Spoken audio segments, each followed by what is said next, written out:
Hey everybody, welcome back to my uh, image evaluation series. Thanks for joining us today. Hopefully we can go over some stuff that'll help you along the way. I just want to keep encouraging you to study and get to know this stuff really well, and ultimately sit for the limited scope radiography license. It's a great license to have. So keep working at it. You guys are doing a great job. Uh, anyway, today we're going to start or talk about the femur. The femur is one of those ones that we don't image a lot. First of all, it takes a lot of force to break a femur. It's the biggest bone in your body, so it's a tough one to fracture, but it does happen, and we do have to image those from time to time. And it's important to know what we're looking for when we do that. So let's get started. We're going to use the same PACEMAN acronym that we've been using. We'll just go through these and make sure that they're up to snuff. But let's get started. Okay, let's start with the AP. There's two projections we do with the femur, an AP and a lateral. And due to the length of the femur bone itself, normally we have to do it in sections, an upper and a lower, and then for the lateral, an upper and a lower. Unless you have a machine that you can increase your SID, like with a traditional unit or some of the newer Paxis 100s, they allow you to increase your SID. But normally we're going to have to take two pictures. It's just a matter of positioning and making sure you're including what you need to include on the picture. So let's start with the AP here, AP projection of the femur. This first image, it's obviously our proximal image or the image, the upper image of the femur. Position wise, it looks to be in really good shape. You can see that the greater trochanter is seen in profile as well as the lesser trochanter right here. That tells me that the patient's toe was turned in. Now remember, with any hip or femur, we need to turn the patient's toes in so we can see the greater and lesser trochanters in profile. We're able to see the top of the acetabulum right here, or where the ball of the hip fits into the pelvis right there. Normally, I'd like to see it a little bit more than that. A good rule of thumb is if you put the top of your film right at the ASIS, or the anterior superior iliac spine, or the point of the hip, you're going to be in pretty good placement. But this one is definitely good enough. We want to make sure we include the entire socket where the femur fits into the pelvis. Okay. So positioning wise, yeah, it's really, really nice on both accounts, both the upper and the lower. So area wise, like I say, we're seeing what we need to see. We've taken two pictures to do it, but we've got the upper here. We're able to see the acetabulum in full right there, and we can also, on this lower image, we can see the knee joint, and that's what we want to see. We want to see where the femur meets the pelvis and the knee joint, because that's the entire femur. We don't want to cut any of that femur off, right? Collimation wise, pretty good. As a rule, we want to include the lateral skin margin on both sides, which we did on, and we've also included the medial and a little bit of the medial down here. But as long as we can see that joint space right there, you're in pretty good shape. Usually you'll catch the obturator foramen right here, which is okay. We do want to be able to see soft tissue. You can see that this person has a pretty muscular leg. It's very defined, which is kind of a neat picture. So, but collimation wise, we're in good shape. Normally with a femur, you're going to open up your collimator all the way lengthwise, and then you're going to collimate widthwise to the skin margins. Okay, just make sure the top of your film is right up there around the ASIS, and you're going to open it all the way. And a little trick that I learned along the way, if you're worried about not overlapping your two pictures, you can place your marker at the bottom of one, and then when you go to take your picture, just include that same marker in the top of the other one, and that way you're going to have overlap.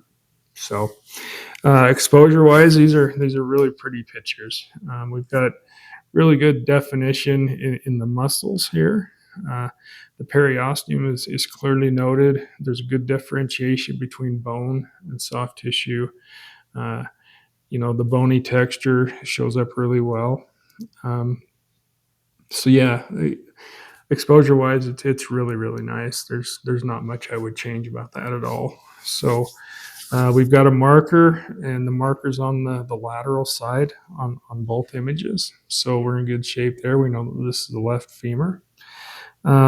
Aesthetics, it's a nice picture. It's a nice picture of a hip.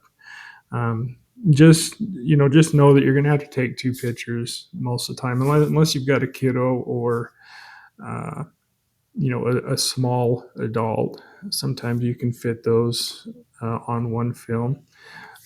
Especially if you can increase your SID. So when you increase your SID, uh, it's going to shrink the body part that you're looking at down a little bit, and you can fit more on one film. So once I get somewhere where I can do that, maybe I can make a quick video on how to increase your SID, and that helps you in a few instances, especially with a femur, right, or a tib fib. So yeah, good picture. Okay, let's move on to the lateral. Here we've got a lateral femur. We've got an upper and lower again. Okay, so we are in good shape. So again, position-wise, we're in good shape.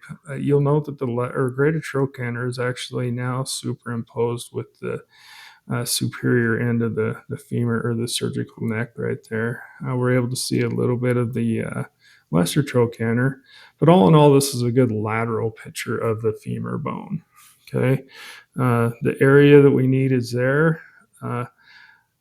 We're catching the top of the acetabulum again, which is great, and we are catching the knee joint in a lateral projection, so it's perfect. Exposure wise, the same technique that was used on the AP, so we know it's going to turn out great. Really good exposure. Everything's very defined, and you're able to see, the periosteum, which is important to see when you're looking for any type of fractures. You want to make sure that there's no disruption in the periosteum at all. Okay, bony textures there. Marker, yep. Now this marker right here could be down here out of the body, but I wouldn't redo that.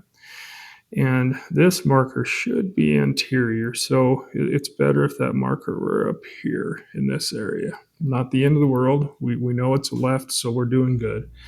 Just practice on putting your markers on the anterior on a lateral, or the lateral side on an AP or PA.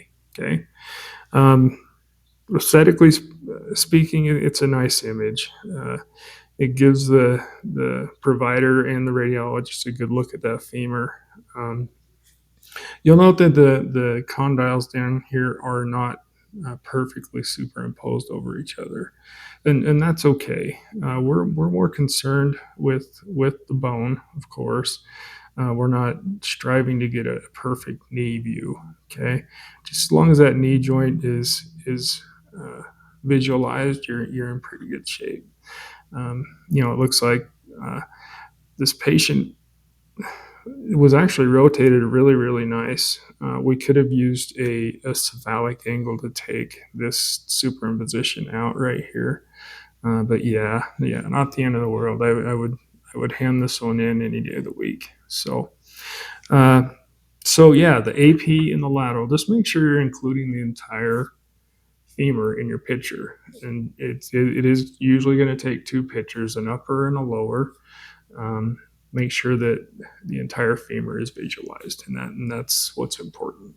So yeah, then this next slide here is just some femur fractures, and this is what I'm talking about. where the SID was probably increased, and they were able to see the entire femur on one film, both the hip joint right here and the knee joint right here. But yeah, femur fractures can be nasty, and they can be debilitating, and they can be scary as well. I mean, you've got your main femoral artery that runs down medially in the leg. And there's been incidents where people have broken their leg, and the bone has actually punctured the femoral artery, which is really scary. They're fun to look at for sure, but just pray that none of us have to deal with that. And if you have, I'm sorry. I can't imagine breaking that large a bone. It's got to be miserable. Anyway, kind of neat pictures though. Anyway, I appreciate you watching this. I hope this was helpful on what you need to see when you're imaging a femur. The rule of thumb is just make sure the entire femur is there, and when you do it in two pictures, make sure you're overlapping a little bit so the entire bone is visualized. Anyway, thanks guys. I appreciate being here. We've got a few more of these image review videos, and then I'm gonna move on to something that's kind of exciting to me, and I'll roll that out here in the next couple of weeks, and that'll be pretty cool for everybody. So anyway, thanks again for stopping by. Appreciate you. Keep doing all your hard work. You guys are doing really, really well, and we will talk to you next week.